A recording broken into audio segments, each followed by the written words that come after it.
Hey guys, such a warmonger here, and you're watching 3 versus 3 Siege of Jerusalem. This is an attackers versus defenders map. Uh, Usually I'd record this on Capture Age, but I decided to record it in-game.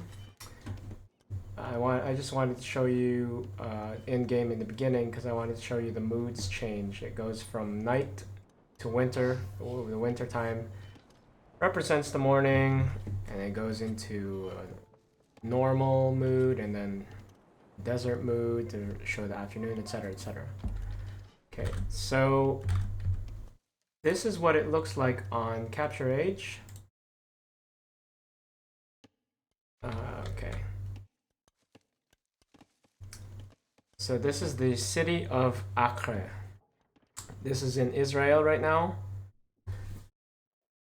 In Palestine. So you can see that there's trade going on here between the attacking markets. This is basically the attackers' camp. What the attackers are doing are they're trying to secure their front by building palisade gates. The palisade gates have been strengthened. Their HP has been increased. And defenders are trying to mount a defense. The whole point of the game is for the attackers to get 45 units in this citadel. This is the Templar Citadel of Acre, or Acre. And up until the last minute, if the attackers are able to get 45 units and hang out here for 45 seconds straight, and that's 45 real life seconds, then the attackers win. The defenders have to hold out for 45 minutes. In the last minute, it's sudden death. So if the attackers are able to get 45 units in the last minute, then it's instant win for them. So that's the most dangerous time for the defenders. So right away, you can see the attackers are raiding these farmers outside. Nobody can build farms, so it's basically a matter of trying to get as much food as you can before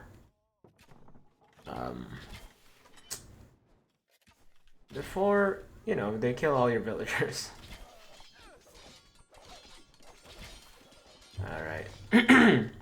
You may be wondering where the attackers get their troops from. So, now that I've shown you the map from very far away, this is the whole Acre, Israel. Let's switch over to in-game.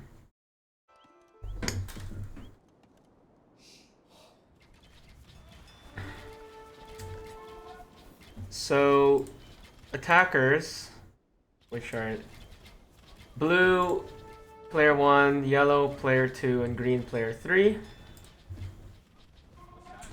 have different tents that build different things. So, there's a lot of action going on right now. This is the siege tent. And in the siege tent, you can build these rams. You can make a maximum of 5. And you can make sappers, and you can make siege towers. Wow. So, you notice the archers are attacking very slowly. Their rate of fire is much lower. A lot of the mechanics of this game in general have been changed. So the arrows are also moving slower. You haven't noticed that yet. So crossbow arrows move faster and archer arrows move slower. I mean, like bow archers. That includes mounted archers.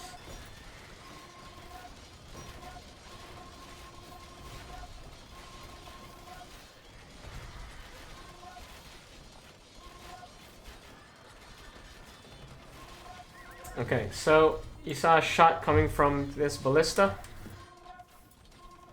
Ballista basically, you can see it's ridiculous damage, just 90 damage.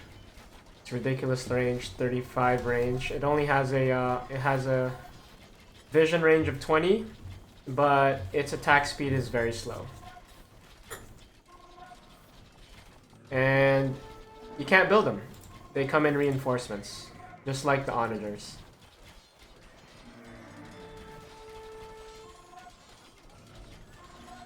Let's look at this side. Looks like there's attacks going on all across the front.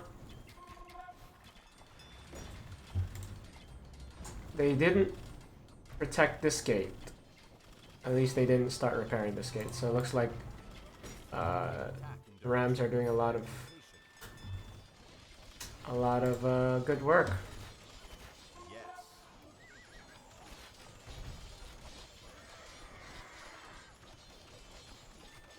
And this is what the defenders are supposed to be doing. It's repairing their gates. This guy knows what he's doing. Yukikaze. Doing well. Another thing Yukikaze is doing well is threatening the raid, although not with these very slow units. That's a bad idea.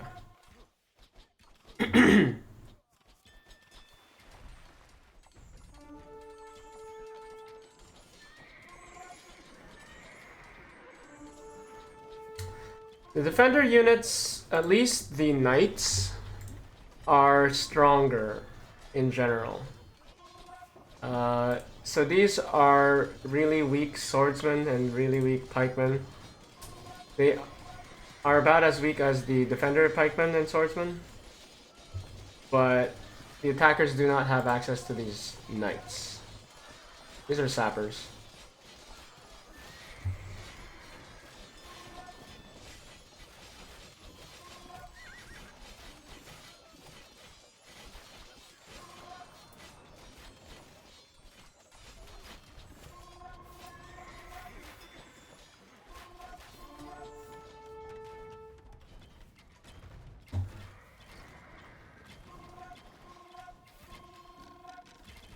So these are the swordsmen I'm talking about. These are just as strong as the attacker swordsmen and just as cheap. Same price. Although you shouldn't be sending them piecemeal. Like this. The stats are the same. Pretty much. It's just that the defender swordsmen have one more pierce armor. They're breaking through this gate already.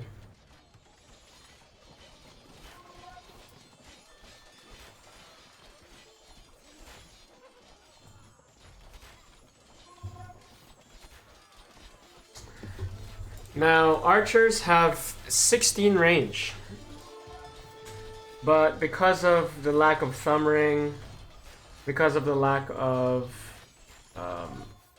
slower projectile speeds and the lack of ballistics, it kind of evens out. Not to mention the damage is only 8, and a lot of these guys have like 4 pierce armor at a minimum. In case of the knights, it's 7, so they're really not doing much damage. That's how it evens out.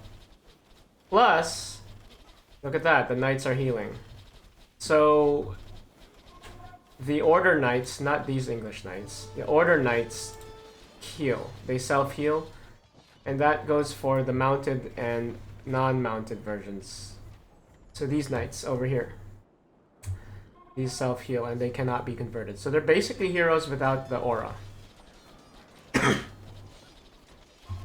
And the honored place in the formation. So that's why archers that are unsupported can get wiped out pretty quick by melee units. Just look how long it takes to kill. Thankfully there's a ballista right there.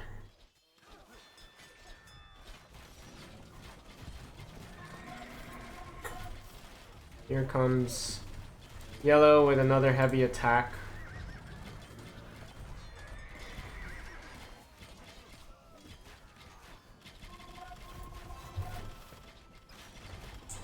Yeah, green is doing. Green's not really doing much. So, the reason you would want to buy crossbowmen is they are faster to train. Just as cheap as archers, but also they have a faster movement speed at 1.15. So they can get to problem areas quicker. That's the reason why you would want to pick crossbowmen over archers. And their projectile speed is faster, so there's a higher chance of hitting the targets that they want.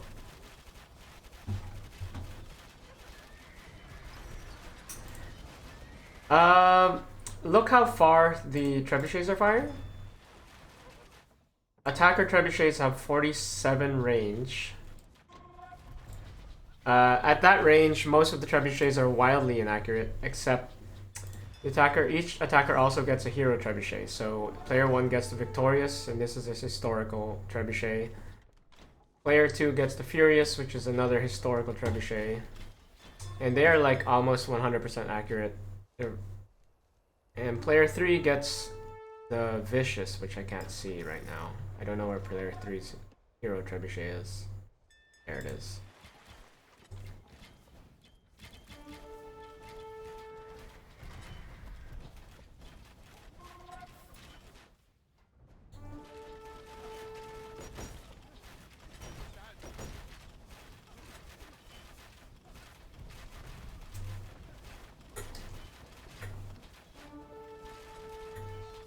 Now let's look at it from the defender's perspective.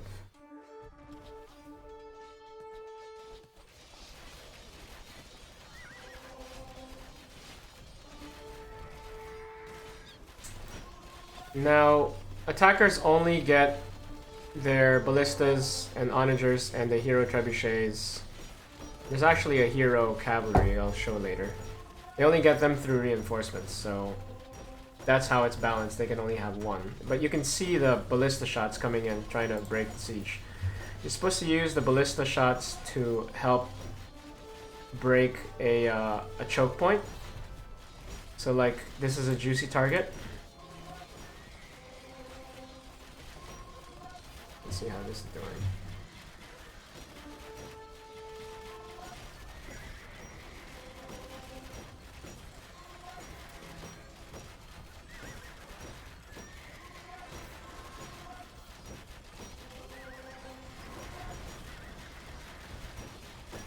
Alright, so the gate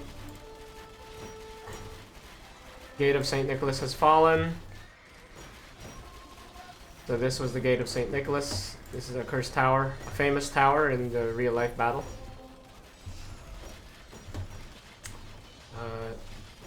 Green and yellow have broken through here way earlier, but they're a little archer heavy. Let's see if they're gonna break through this. Not really.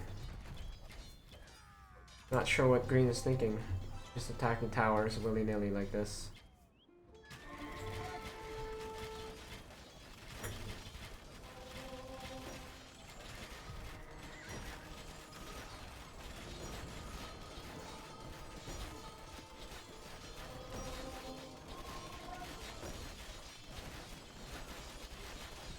So, we received tribute because supply ships come every 10 minutes for the defenders. So the defenders are supposed to protect their supply ships, which appear here. And then they make their way, and they're AI controlled, they make their way to the inner harbor. And there's 3 of them every time they come. So each supply ship that makes it to this inner harbor gives 500 wood, food, and gold to the defenders. And that's how the defenders are able to get extra resources. So you notice that these 2 towers are yellow. They're supposed to be gray. But if the attackers are able to get 10 units to hang out here for 15 seconds, then it changes hands. But like it's showing right here, the defenders can take it back. But they have to hang out exactly there. And that's how that works. Now these knights are very powerful. They're probably going to slaughter all of these things. Especially this unsupported. You need pikemen to help. Now if the defenders were smart about it, they would pull back now that they've seen the pikemen, because it's not necessary to hang out here if there's no real point to killing this group, because the towers can do it for you.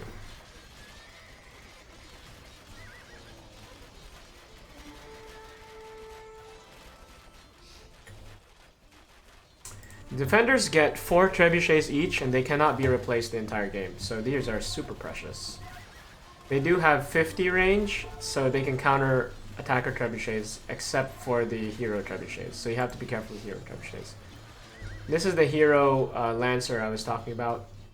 Each attacker gets one of these hero lancers, also regenerating. Each time they die, they're replaced automatically. So that this onager died, so it was replaced right there. So everything that dies, onagers, heroes, and ballistas, and hero trebuchets, they always respawn when they die. The thing that would suck about it is that they have to travel all the way from the back. So there's travel time and time wasted. So you want to waste time. Now they could have taken this back if they just hung out here for on this side. So this gate has been breached. I don't know how it's been breached. Maybe trebuchets broke it down. Probably how.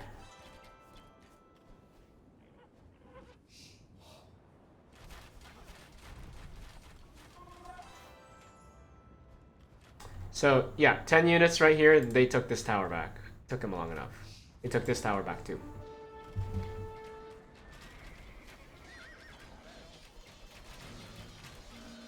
There's really not much of a lull in the fighting, so it's hard to explain things.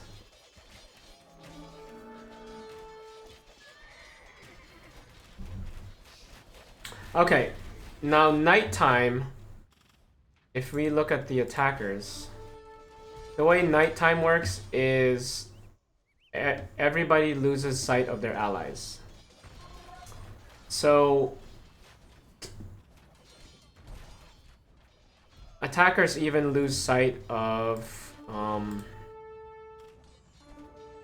there's like the secret, these impaled corpses actually give sight to every tower, every outer tower.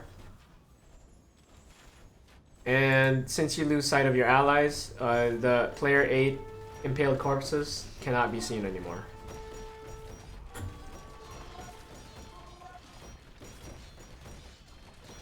Now this is a siege tower plus siege ram combined assault to try to break through this gate, and it works. Now the siege towers are good to tie up the enemy defenses to let your rams through and do stuff. And that's why you would use the siege towers combined with siege rams. Oh, this is a hero. Historical. Jean de Rély was a Savoyard knight in service to the French king, and he commanded French troops in the battle. So yeah. This is a Grandmaster Jean de Villers. He is the Grandmaster of the Hospitaller Knights. And you can hire the Grandmaster Knights here in this monument. And so you have to share the monument between players 4, 5, and 6. Red, gray, and orange. And then as far as your foreign hero, you can train them out of these creposts. So let's see. What, player 2? This is all player 2 sees, since you don't see allied vision. So he can't see player 1.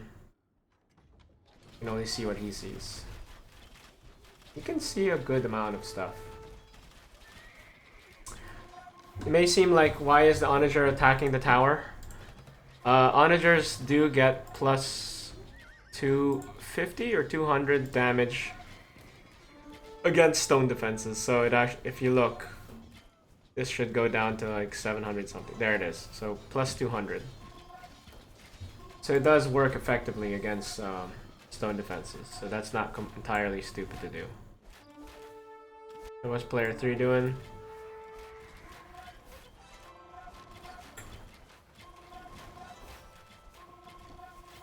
Player 3 is kind of doing his own thing. He's pushing here a little bit. I guess he's supporting player 2, yellow.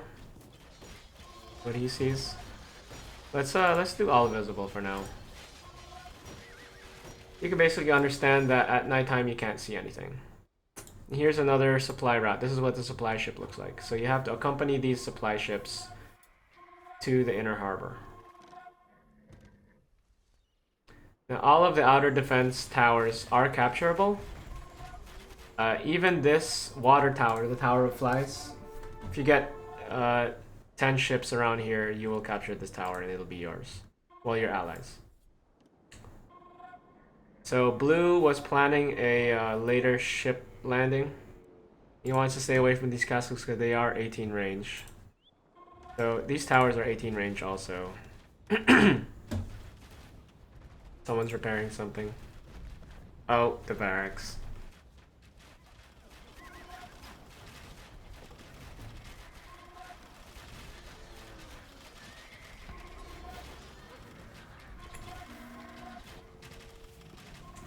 Now, knights are very strong, but very expensive.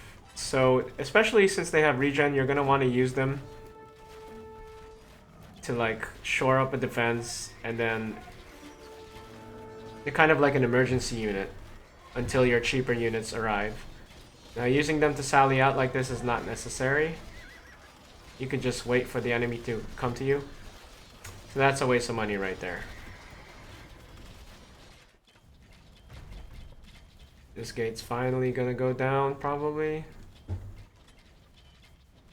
Not sure if player 4 has run out of money. Let's see, stone. No, player 4 has a lot of stone. He could repair this if he wanted to. But it is going down.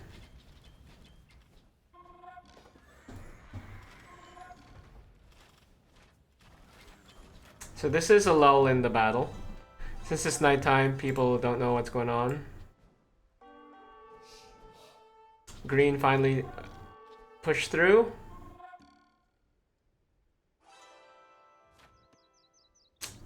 The supply ships are very slow, you can see that.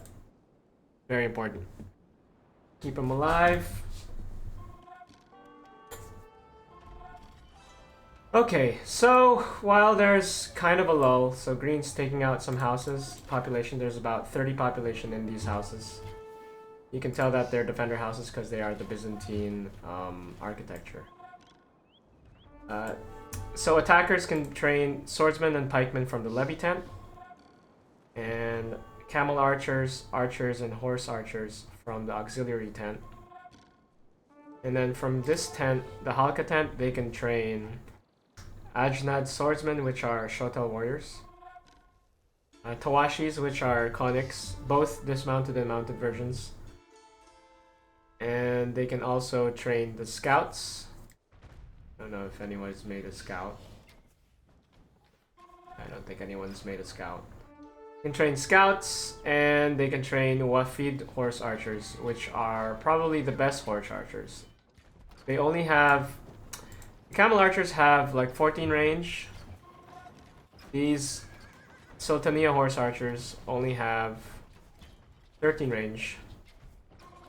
These do regenerate though, because they're trained. I'll explain that later. But the Wafid horse archers do have bonus damage versus bonus damage against buildings. Now here's the landing that Blue made. I was playing Blue.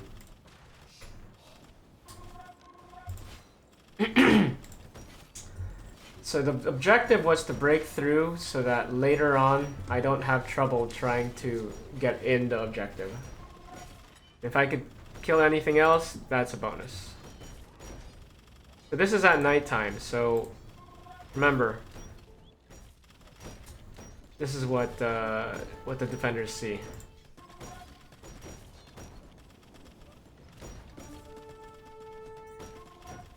So that was a nighttime landing. So at nighttime, it's a good time for both sides to raid. Especially raiding the attackers. The attackers are more split up than the defenders. The defenders, for the most part, and this was a very good raid from the defenders, actually. For the most part, the defenders can see everything that their allies can see, almost, except for the raids, of course.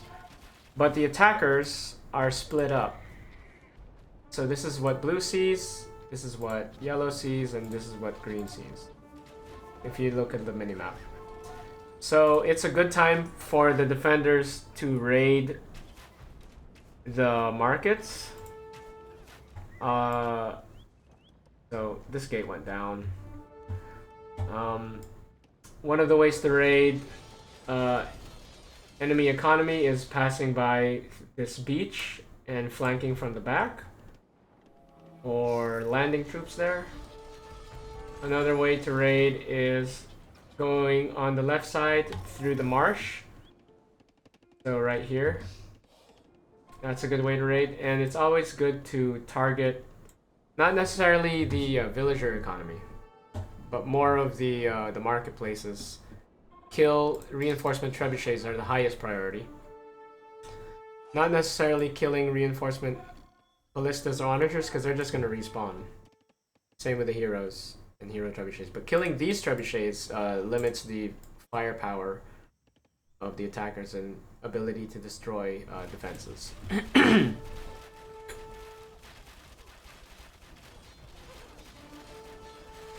So, as blue, I've decided to start taking over all of these towers. So I've captured Tower of Patriarch, Tower of the Germans, Tower of the Legate, Tower of St. Nicholas. That's all mine. I would like to take all of these towers. So tower capturing is very important so that you don't waste time trying to destroy every single tower, because this is a maximum 45-minute game. So if you try to destroy every tower, you're gonna lose, because you'll just run out of time. So green and yellow have been holding back this whole time because I guess they've been waiting for daytime. But it is daytime now. And I guess they feel safe. Safe enough to make an attack. Now those knights that you see, the Gilbert Declare unit models, these guys, all defenders can make these knights from the creposts, and they share the same stats, they're just named differently. So gray can make English knights, orange can make Cypriot knights, and red can make French knights, but they're all the same stats.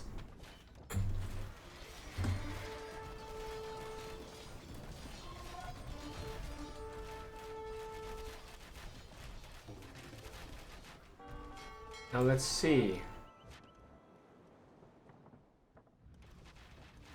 What is this? That's a warship. So to see the power of capturing these towers is really good, because then all the firepower is pointed against the defenders. I captured the Cursed Tower, captured the Tower of King Hugh. I'm purposely trying to capture all of these towers, and then these guys will be forced to either try to take them back or force back. So these are the scouts. Fastest unit in the game, I believe. Actually, not the fastest. The well-feed horse archer is the fastest, but these are the second fastest. These are 1.6 speed. These are the defender houses. So there were 30 population here. I don't know why they didn't die. And then 20 population here. And the a major reinforcement has arrived for the defenders. This happens on the second day.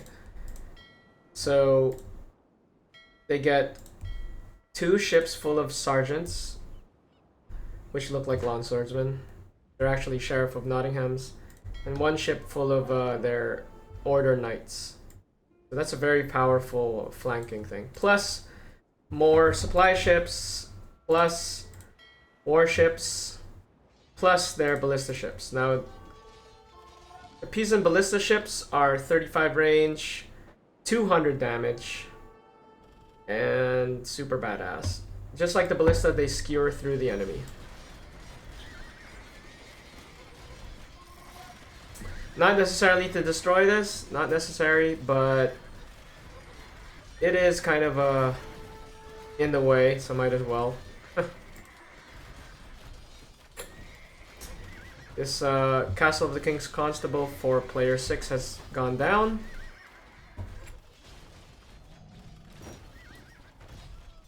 All of the named buildings here are historically accurate. So this is the Castle of the King's Constable. The Teutonic Order really did have their base in this area, so that's why the barracks were placed there. The Royal Arsenal really was here, that's why the siege workshops were renamed to Royal Arsenal. Even this is the House of the Constable there. This is the Venetian fortified tower, which is really there.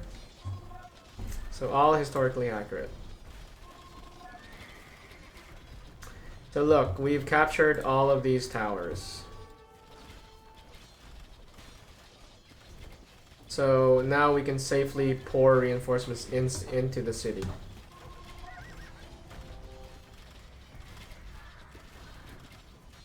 So you would think that it's imbalanced to have trebuchets that are this long ranged, but if the defenders really tried, they could kill almost all, or if most of these trebuchets with flanking maneuvers, and the attackers will be forced to use their hero trebuchet that respawns forever, and siege rams, which is not, and their onagers.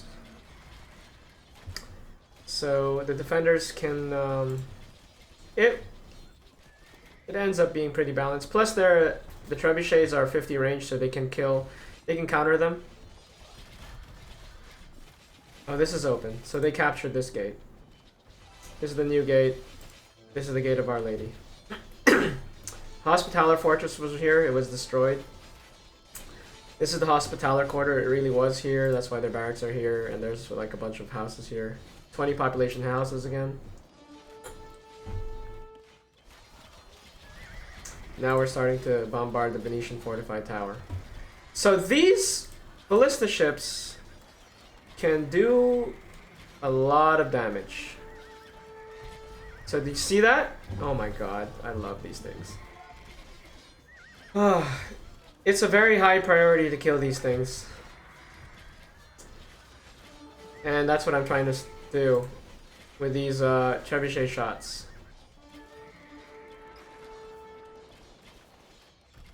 So you can see how well they do in trying to protect flanks. So if they were able to pull them back and hang out here, fire, and then hang out here, fire, and keep them alive, that would be very, very good. And I laughed because I was talking about flanks, and the gray player was able to land a bunch of ships here. He did an amazing job with the flank. Let's see if my ballista shot kills a bunch of guys, though. No, it doesn't. So gray did a good move.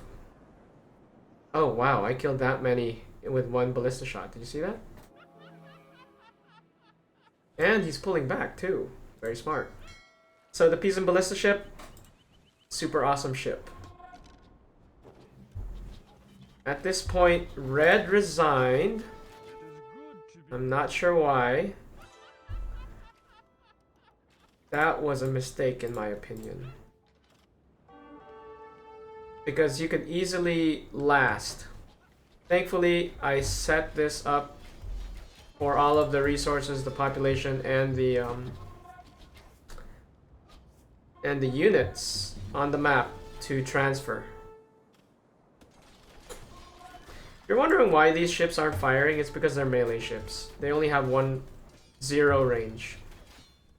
But you can see how high the damage is. They can one-shot galleys, fire galleys, and two-shot each other. Just like a real medieval battle, they basically end up close and personal type of gameplay for the warships. Let's do all visible again. So this area was captured. Tower is captured. So this area is called Montmoussart. And it has fallen. There really was a Cloister of the Fires Minor here. Chapel too. Cathedral of the Holy Cross. They lost it, so they can't train their heroes anymore.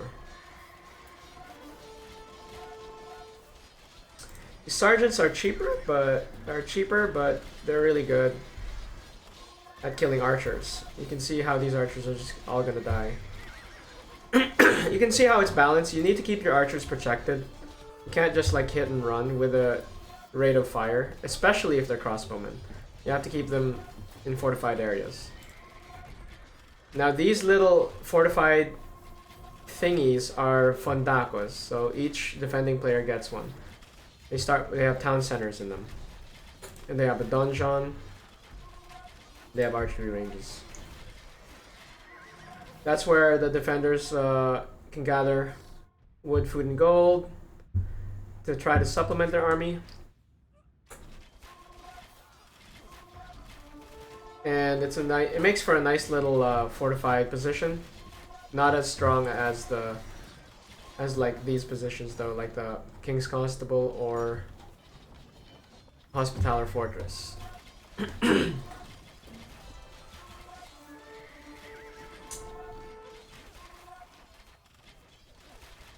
So that's, you can see how fast a crossbowman fires. Pretty slow. So if you see a bunch of swordsmen coming at you, you're supposed to run away. Fall back. Let's kill this thing. There it is.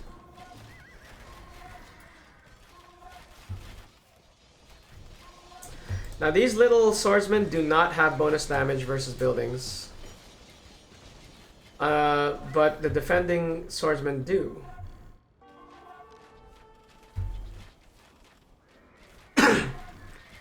So if you want to kill buildings with infantry, you're better off using the Shotel warriors or adjutant swordsmen, or sappers, or dismounted conics, or tawashi.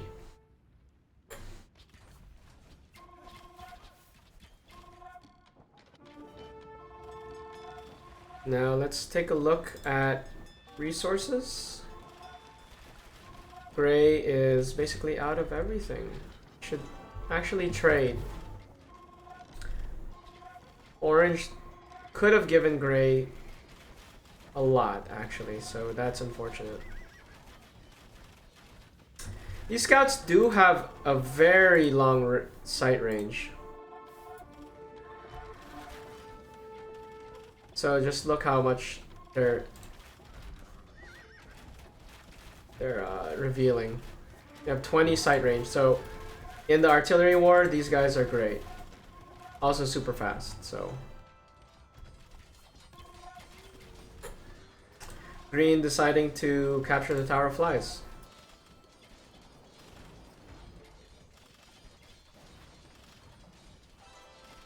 And it worked. Now this is the Court of the Chain, also historically there. That's the orange castle. So the design of the map is historical, which unfortunately means that the Teutonic Order is usually first to go in terms of losing all its buildings, which is why I made it such that, because this is this is right here, so you're gonna see that since the Teutonic Order lost its Fondaco, it gives this donjon to the defenders. I mean, to that player. So once the Gray loses all his buildings over here, you can basically only produce out of this donjon, which produces Pavis crossbowmen, which are like Genoese, these guys, Venetian crossbowmen, and his castle.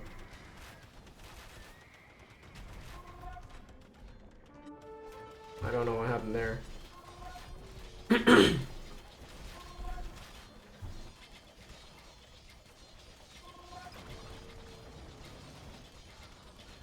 So it's the same thing for player 5 if he loses all of this. Once this goes down, this donjon is going to change. Oh, right there, this one.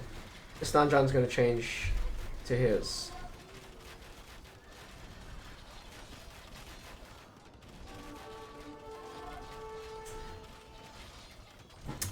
Walls do not give vision, so you can see that even with all of this stuff, all of these walls, it's just the gates that give vision.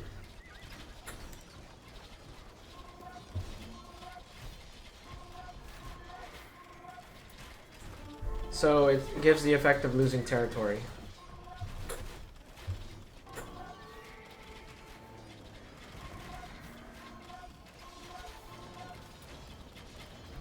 Now this is a very fortified position, which makes it not necessarily good to just try to run in and then capture the objective. They really do have to take out these castles, take out as much defenses as possible before running in, which gives the defenders the ability to try to hold on for longer.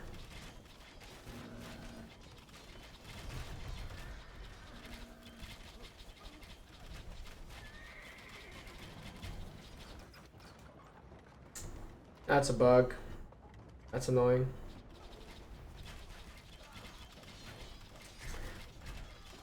So this was the Pisan quarter. That's why the Pisan gate was here, but it's gone now.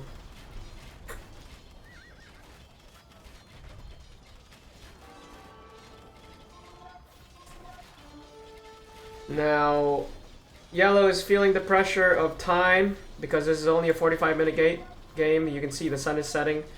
It's 3 more minutes. So if the defenders are able to hold out and body block for 3 minutes, then the defenders win.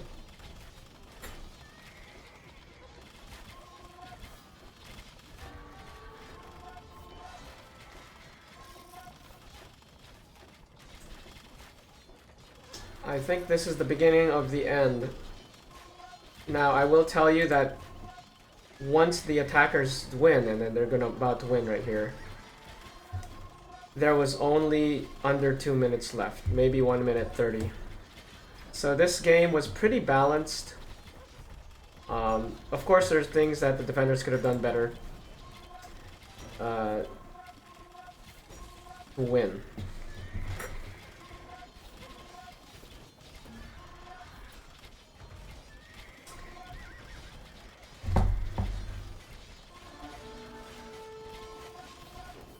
That's the game. Thanks for watching. See you in the next video.